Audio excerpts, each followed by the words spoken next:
Paano nga ba tayo maging stress-free sa harapan ng kamera? At syempre sa video na ito ay tuturo ko rin sa inyo kung paano nga ba alisin ang watermark ni TikTok bago natin i-upload sa ating mga video sa Reels or sa What's on Your Mind.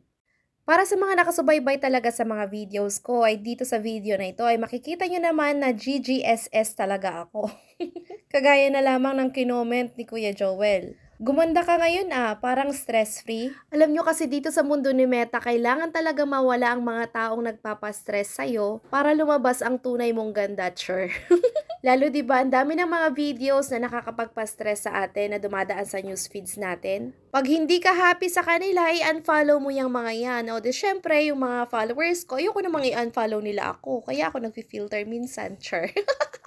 Yun lang. Pero syempre, hindi naman ako nahihiya na ipakita sa mundo kung ano yung totoong mukha ko. Kaya yan, makikita nyo yan tuwing nagla-live ako. Walang filter yan. Kasi dito sa social media, hindi mo naman kailangan maging maganda para magustuhan ka nila. Ang importante, may pakita mo kung ano ka talaga. Dahil doon ka naman talaga mamahalin ng mga followers mo. Yung laman ng puso ang tinitingnan ng mga followers natin, hindi yung mukha natin. So ito na nga, kaya po minsan gumagamit po ako ng filter dahil mahiyain po ako. So para sa mga mahiyain kagaya ko, gumamit tayo ng TikTok. Pindutin natin itong plus sign sa baba. Pansinin nyo pag open pa lang makikita nyo maraming pimple marks. Tapos, ayan na siya. Pansinin nyo, kahit no filter ang nakalagay dyan, magiging makinis ang mukha mo talaga. Siguro kahit sino naman no, tatablan ka ng hiya kapag nakita mo ganyan karami ang acne marks mo. So once ready ka na mag-video, dito sa bandang taas, piliin mo dyan kung gaano kahaba ang video mo. Tapos, pindutin mo na yung red na bilog. Alam ko, marami pa rin tayong mga kasamahan dyan na content creator na malaki ang security sa kanilang mukha. Try nyong gawin ito bilang umpisa sa pag-boost nyo sa inyong self-confidence. Pindutin na natin tong red check kapag tapos na. Dito sa gilid sa kanan may arrow pababa. Sa baba ng filters, pindutin natin yan.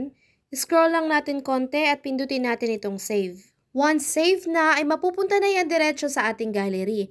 At take note, walang watermark ni TikTok. Hindi po kasi advisable na mag-upload tayo ng mga video na merong logo, kagaya na lamang ni TikTok. Kaya naman ito ang pinaka-the best na paraan para mawala ang watermark bago mo i-upload sa iyong Facebook. Pero meron naman yung ibang pagkakataon na kahit i-save mo siya doon sa TikTok ay hindi siya nagsasave sa ating gallery. Na-try ko na yan ng ilang beses. Kaya naman meron akong dinownload dito na TK Downloader mula ito sa Play Store. Ito naman ang ginagamit ko pang backup lang kung gusto ko mawala ang watermark ni TikTok sa aking video. So ang ginagawa ko naman, pumupunta ako sa TikTok tapos i-open ko ang video na gusto kong kunin. Halimbawa ito, pindutin natin yung tatlong tuldok sa baba tapos i-copy link natin.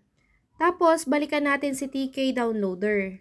Pag open mo ng application ay kusa na siyang magda-download. Marami pa namang ibang application na pwede mong ma-download sa Play Store para mawala ang watermark. Nandyan ang Snaptik, nandyan ang Tikmate.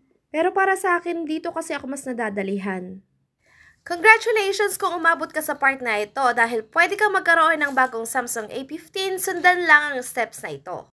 Puntahan ang page ni Judy Loves at pindutin ang tatlong tuldok sa tabi ng message button. Pindutin ang mga susunod na makikita sa arrow. Pipili kami ng magkakaroon ng free ticket para sa bagong cellphone na Samsung A15. Open din po para sa mga gustong bumili ng ticket, 100 per entry. Ang proceeds po ay mapupunta sa ating advocacy na tumulong sa mga homeless at elder.